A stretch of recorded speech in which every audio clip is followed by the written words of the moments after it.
নির্বাচন ব্যবস্থা সংস্কার কমিশনের কিছু সুপারিশের বিষয়ে ভিন্ন মত জানিয়েছে নির্বাচন কমিশন। ঐক্যমত্য কমিশনকে চিঠি দিয়ে নির্বাচন কমিশন বলেছে, এসব সুপারিশ বাস্তবায়িত হলে ইসির স্বাধীনতা খর্ব হবে।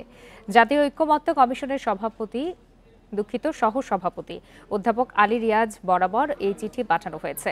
ইসি সচিবালয়ের জ্যেষ্ঠ সচিব আখতার আহমেদ জানিয়েছেন, নির্বাচন ব্যবস্থা সংস্কার কমিশনের 9 থেকে 10টি সুপারিশের বিষয়ে ভিন্ন মত জানানো হয়েছে। বিশেষ করে সংস্কার কমিশনের সুপারিশে সংসদীয় আসনের সীমানা নির্ধারণে একটি স্বতন্ত্র কমিশন গঠন করতে বলা হয়েছে। এই ঈদে জামা জুতো অ্যাক্সেসরিজের ডিসকাউন্ট।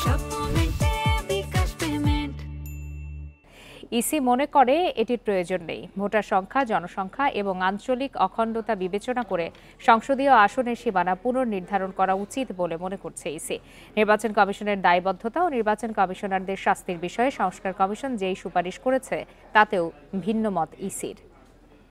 48 ঘন্টার ভিতরে একটা সার্টিফাই করতে হবে, এটা আমরা মনে করি যে এটা দরকার নেই, কারণ নির্বাচন সম্পর্কে রিটার্নিং অফিসার সন্তুষ্ট না হয়ে তো ফলাফল দিচ্ছেন না, নাম্বার 1। আর নাম্বার 2 হচ্ছে যে এটা যে গেজেট হচ্ছে, দ্যাট ইজ দ্য